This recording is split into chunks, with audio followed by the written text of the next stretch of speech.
I'm sure you must have heard also that Ghana has been referred to as the island of peace in the sub-region. And it's because we've had a very stable democracy for some years now. And, and the island of peace basically refers to stability. And I think that that's one of the key benefits of democracy, where you have stable institutions. The moment the moment you don't have democracy, nothing is stable. Everything is ad hoc. Economy can move, civil society can move, institutions can be developed. Nothing works. So the reason why we are a little bit more advanced than the other countries is because over the years we've committed to democracy as the most civilized way of governance. Even though we are, in my opinion, still a transitional democracy, I think that basically who we are is that we have all come to accept that the way forward for governance is through democratic rule and the change of government through the ballot box. I wonder if we broke that down into two parts. The citizen participation in democracy and the political leaders' role in democracy. Could you look at Ghana and make a distinction on how that works for citizen participation and political leadership? Well, I think that the essence of democracy is that governance belongs to the people. Some people say democracy is a rule, by the people and for the people. And so my understanding is that here there's a very keen interest in democracy. People participate. Election time, people participate. People believe that the only way to install and remove a government is to be active participants. So if you look at the past few years, our voter registration has gone up. And it's gone up because people begin to see the benefits of democracy. Some of them are beginning to travel to other countries and witnessing what is going on and looking back home and realizing we're a little bit a step ahead of our neighbors. So in my opinion, Ghanaians believe that the only way to sustain our democracy is to participate in it and to get your voice heard and to ensure that, that interest for which reason we vote is achieved by our political leadership. So I don't think there can be any sensible democracy if there's not active participation of the of the population and civil society.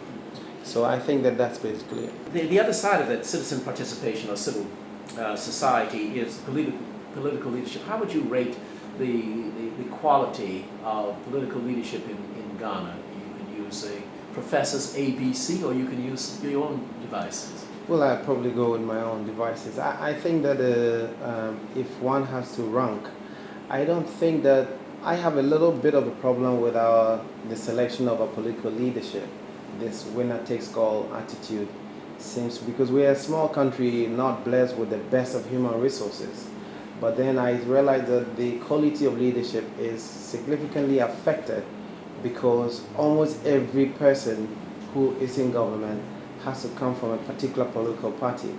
And if you recognize the fact that we don't have the best in one political party and we don't have a lot, then you begin to worry that only a few people, no matter whether they're the best material in the country or not, seems to be divided across. We could get the best Attorney General in the MPP. We could probably get the best Finance Minister in NDC. But it's become a winner-takes-all mentality, and that, for me, seems to have diluted the quality of leadership here.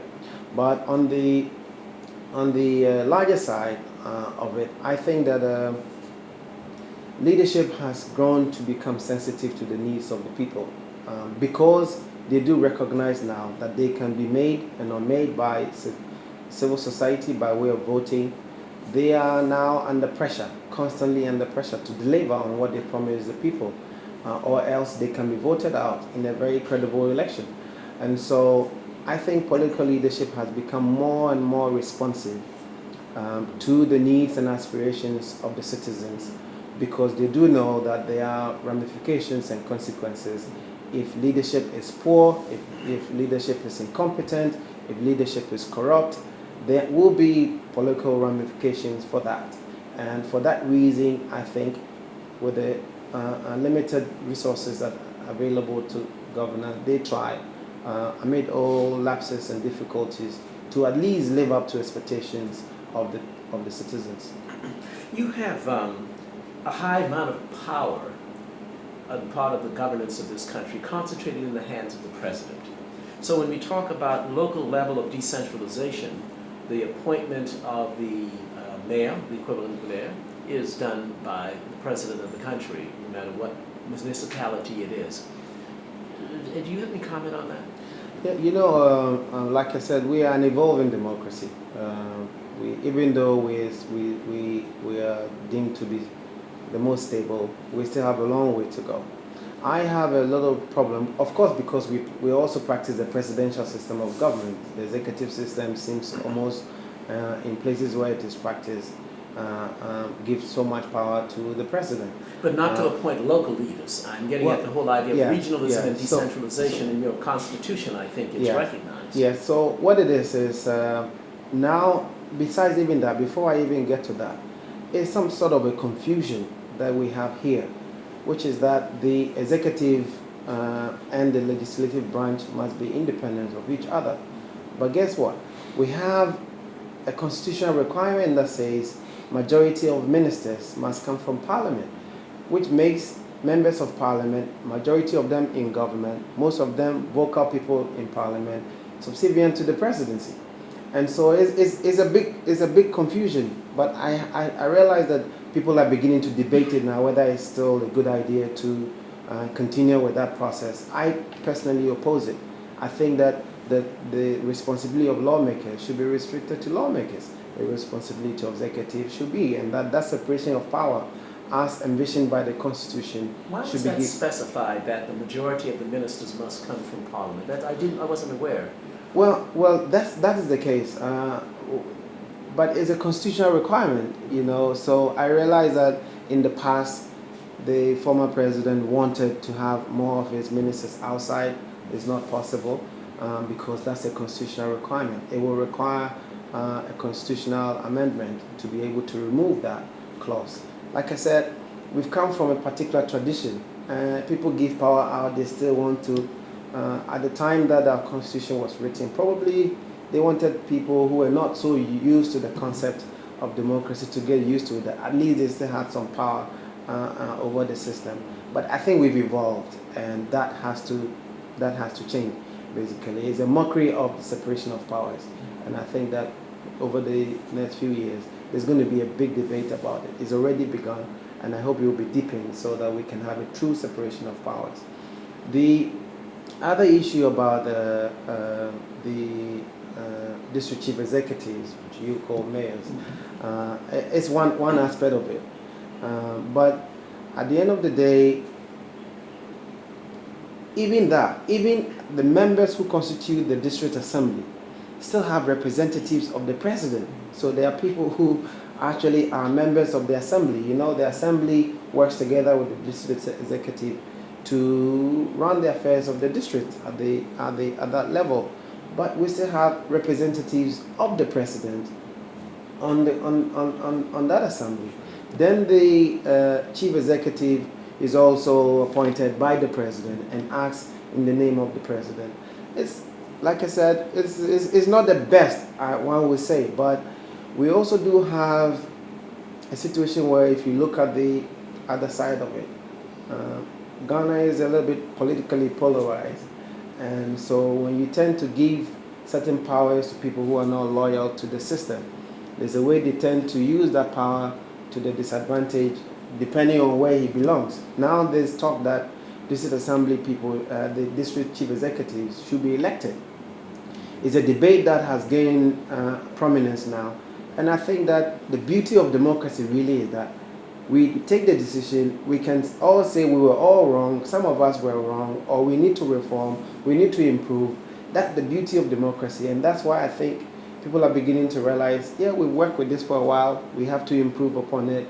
Maybe we should elect our district chief executives so that they are more responsive to the society and needs of the people at the grassroots level, not to look back to Accra, to the presidency, So long as they satisfy the president, they remain chief executive, whether they are competent or not, whether they fulfill the hopes and aspirations of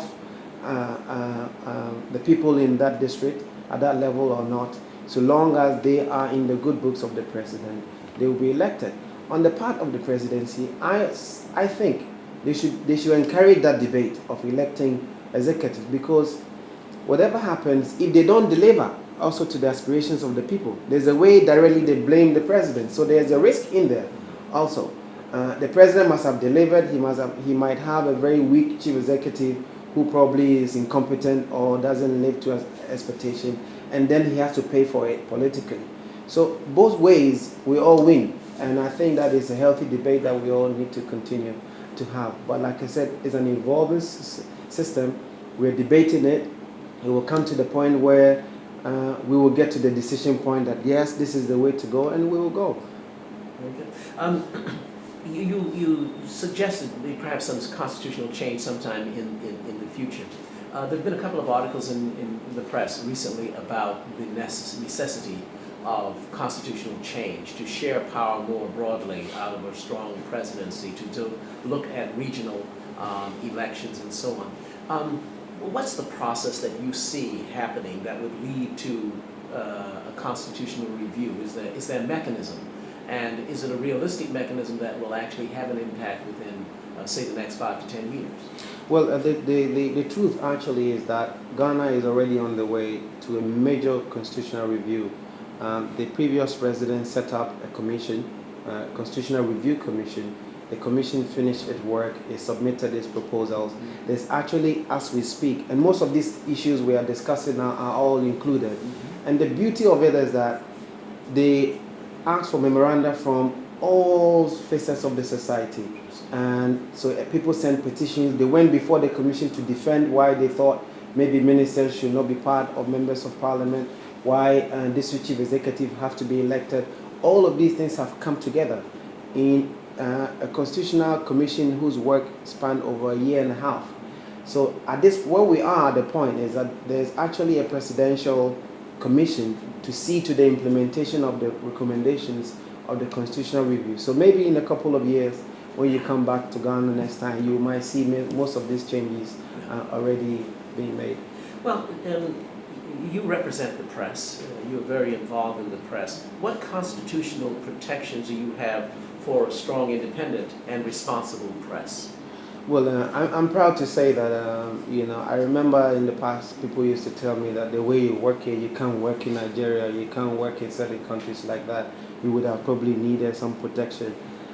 Ghana is going to be a very civilized country, and I think last year we were deemed to be the most free press in Africa, and that's really good, because we made a conscious effort that freedom of the press is inadvertently or is tied to freedom of expression of the wider society. People express themselves in different ways, either speaking directly, speaking through other people, and or participating directly in writing articles and things like that. So whatever restrictions affect the media eventually affect academia. If you look at countries around the world where there's not freedom of the media, the academia is also restricted, because writing, something is deemed to be published if more than 3 people have read it. And in the academia, if you write an article and 7 people are reading it, it is deemed to be published anyway. So at the end, that freedom extends beyond the boundaries of the media, and our constitution guarantees freedom of the press and of free expression of every citizen. And Ghanaians take that pretty seriously. And I think that it hasn't come without a fight over the years. But gradually, we used to have the criminal libel, we used to have seditious libel. All those legislation has been repealed as we evolved, and as we realized that really didn't help the aspiration of the work of the media and of the ordinary people. So we are only free because we are guaranteed that freedom by the Constitution, and that we have had citizens who have stood up for that right of free expression and of the media in the past, gone to court, and insisted on on the application of the laws that relate to the media and of ordinary citizens. And that is why we are where we are. And I think that if the whole of Africa will take a cue from that, we will be going far. There have been criticism on the other side that the press here in Ghana is sort of gone too far. It's the wild, wild west. It is the words against word and name calling and so on. Is that just a temporary thing having to do with the issue at hand today, or do you see a trend, or are they wrong? It is true that the media has gone overboard sometimes, but if you look at the larger picture, somebody said that you rather prefer a country without, without the government than a country with a free press. And I think that is a very profound statement, and it's a statement that has its roots in what we are discussing. Yes, there are excesses of the media, just as there are excesses of the media everywhere. If you gave power to the political system, there will be excesses. But one has to weigh the benefits of the excesses of just some few people in government, elected people, or people who have gotten appointed because of their association with political parties, against that of the larger public and the larger population. I think that it is true that the media will err, but usually when they do err, it's not an act of deliberate sabotage or infringement of the Constitution. These mistakes do happen. But I think that considering what they do for this country, what they have done for this country, what they stand for, and what they continue to stand for, I think that those excesses are infinitesimal, so to speak. But we in the media need to continue to remind ourselves that we are only who we are because we assume certain rights and responsibilities. Responsibilities to be objective, to be impartial, to report the truth, and to also be the gatekeepers of the society, not to destroy it because we have some powers.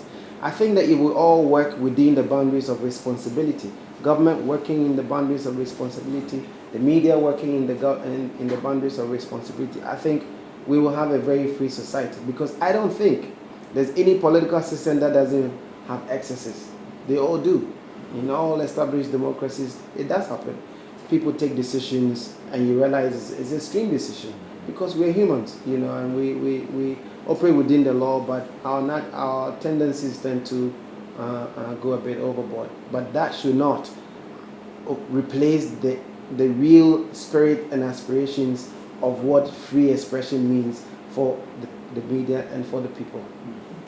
You alluded earlier to Ghana's prominence, its perception as the best in the region. Let's talk a little bit about the region. Can you see reasons to believe that democracy is taking hold here as a region as a whole, as opposed to just Ghana? Yes, I think so. I think that I remember I used to speak to some of these head of states when they come to Ghana for conferences and things like that. They see Ghana, they see the way we are going, they see the development, they see that they have more resources than us, but yet we seem to be moving forward than them. And the only explanation is that, look, we are stable, we can plan ahead, we have judicial use of resources because the press will expose you. You can't take government money and put it in your pocket. And I'm not saying that doesn't happen here, but there are serious consequences if that happens.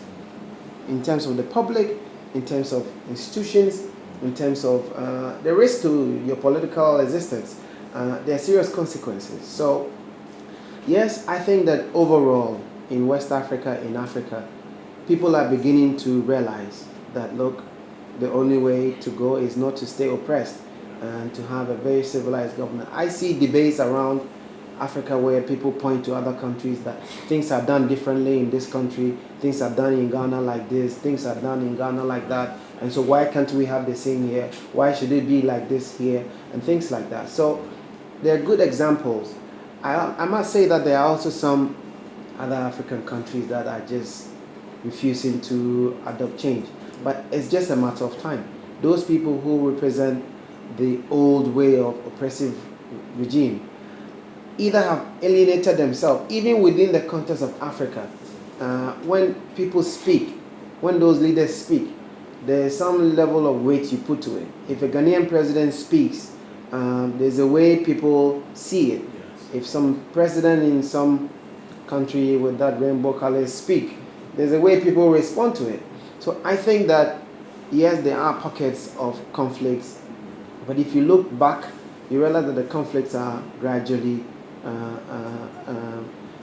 getting away. And it's because people are gradually beginning to recognize that what actually sparks those conflicts is because the system is not stable, is because the people are not recognized as those who have the power. And that some few elements within government usurp the powers of the people and think that they can govern by it.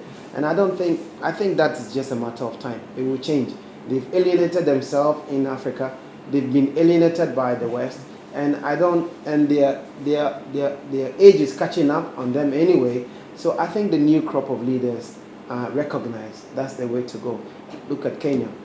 Some few years ago, they were killing themselves over elections. Look how far we've come. Now, even though there was confusion over the election, they had a system that was able to deal with it and move ahead. That is the beauty of democracy. And I think for those leaders, if only they will look at the benefits to they themselves, I think they will begin to realize that it is in their own interest to adopt a civilized way of democracy. You, if you could take some specific states in West Africa, sometimes Sierra Leone is pointed out as being a good one on this road. Liberia, some question, Cote d'Ivoire, Nigeria. What do you think is happening? I think that generally the concept of, like I said, the old guards who believe in iron-fisted government is gradually fading away. I think in West Africa we just saw, in my opinion, the last one getting away. But it's still not the best news we're looking out for. It took a lot of struggle, a lot of interventions to get that happen. Nobody gives out power on a silver platter. Something has to happen. Citizens have to speak up, and the sub-region have to stand for what is right, and then gradually we can clean up the mess. Nigeria, if you look at Nigeria, I think that on the whole they're not doing badly. On the general issue of democracy, I don't think they're doing badly at all. There are other issues of governance, and those are two different issues. That adopting a system of government and governing itself are completely different. I think that on the issue of democracy, I think it's accepted in Nigeria that the best way to govern is democracy. But there are governance issues in Nigeria. But isn't governance a necessary, if not sufficient, condition for democracy? And if it fails in governance, it can't really succeed? Like I said, there are different types of governments and there are different types of governance. Governance that is governed by rules and regulations that everybody has to play according to. And governments where one person decides, this is what I want to do. So in my opinion, Nigeria recognizes the general concept that democracy as a system of government is the best way to go. But how to implement that democracy and governance, especially people always will point to the issue of corruption in Nigeria. It's a country that is blessed with enormous resources. And so when people begin to steal, they steal in large quantities. Because some of the figures we hear, it's not something that can happen in Ghana. We don't even have that much, so you can't even steal that much. But of late, we've all been concerned about also security in Nigeria. But like I said, democracy has its own ways of fixing problems. You have issues with governance. It will surely become, so long as the people have a voice, so long as the people are able to express themselves, the bad things will eventually come out for public discussion. What do you see as the great threats to democracy in Africa? Well, I think that non-performance of the political leadership, because if you look at even Ghana, for example, there are times when you see that when a government is about to be removed, you can see it when we begin the voter registration exercise. Either people queue massively to go and register, or, well, they're all the same, I'm not going to vote. And when people begin to lose confidence in the system, in the process, that, for me now, is the biggest threat. Yeah. Either because of non-performance, either because of bad leadership. We've managed to get to the point where we have all convinced ourselves that this is the best way to go.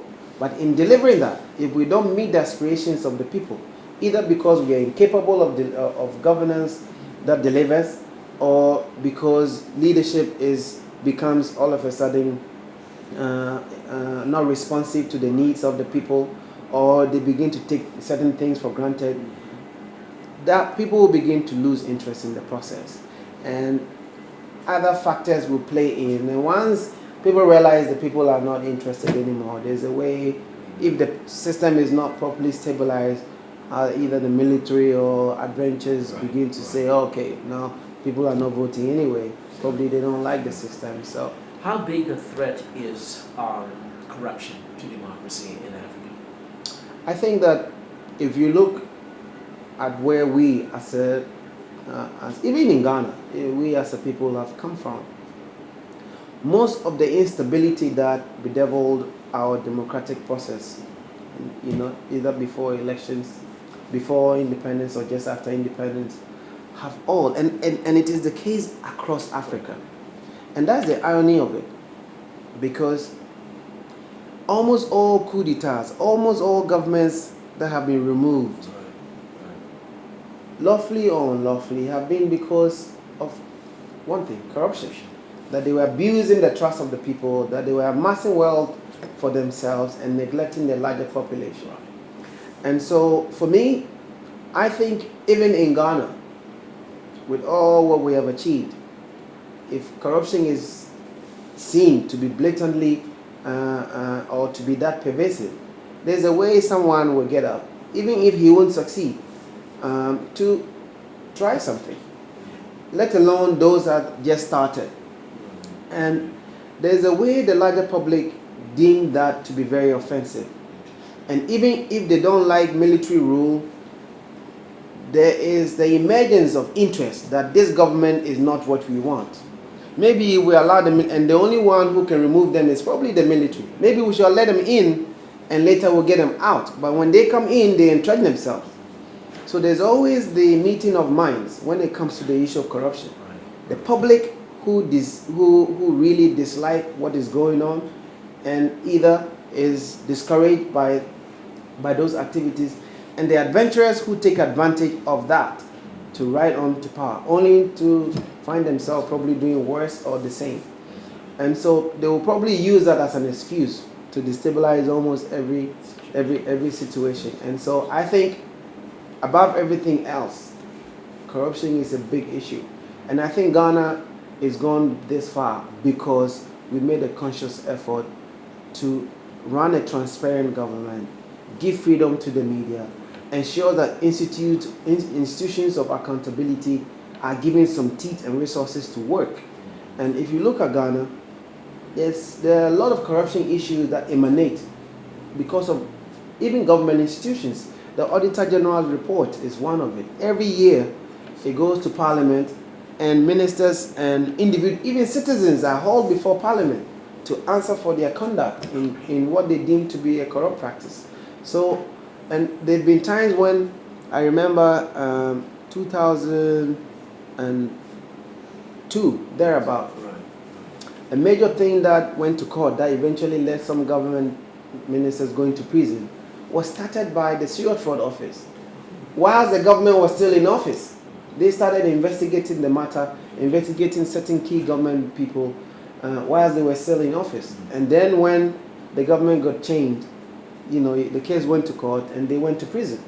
So for me, I think that it is just that we ourselves have to recognize that if we are corrupt, nothing works. Resources never get distributed equitably. Resources get diverted. we begin to build a class society because only some few people get access to resources and abuse it, that the aspirations of people will not be met. That is a very conducive situation for anything to happen.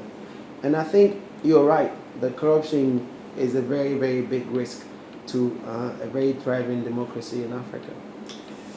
Mr. Raymond Archer, thank you very much. I appreciate it. Thank you.